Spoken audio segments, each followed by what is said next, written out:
Pasada 7 de 10 en tu CNC y se va la luz.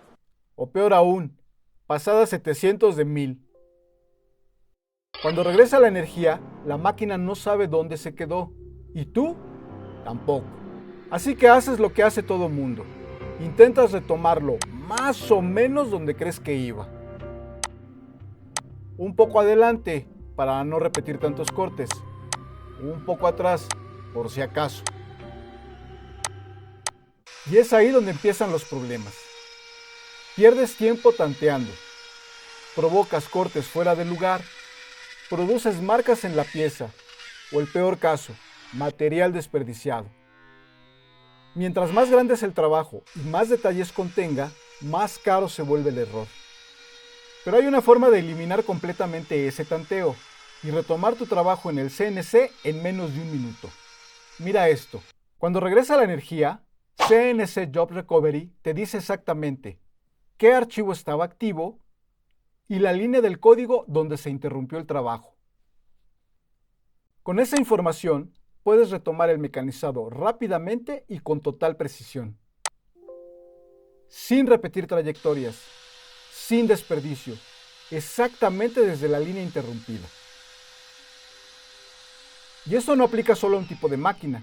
Funciona igual en un CNC router, plasma, láser o cualquier equipo que trabaje con Match 3. Esto funciona porque dejas de tantear y usas información real del proceso. CNC Job Recovery es un plugin para Match 3 que registra en tiempo real el estado del mecanizado. Aquí hay dos escenarios. Si tu CNC no tiene sensores de home, necesitas volver a fijar el 0 pieza manualmente y debe ser exactamente igual que al inicio.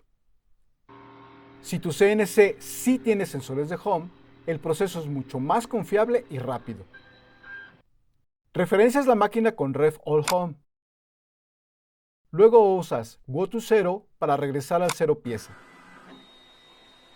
En este punto, el sistema de coordenadas queda correctamente alineado. Cargas el archivo indicado. Vas a la línea exacta y utilizas Run from Here. La máquina se posiciona automáticamente y al iniciar, continúa exactamente en donde se detuvo. Sin repetir, sin desperdicio, sin más o menos. Esta es la forma más rápida y precisa de recuperar un mecanizado interrumpido en Match 3. En la descripción y el comentario fijado te dejo el enlace al plugin.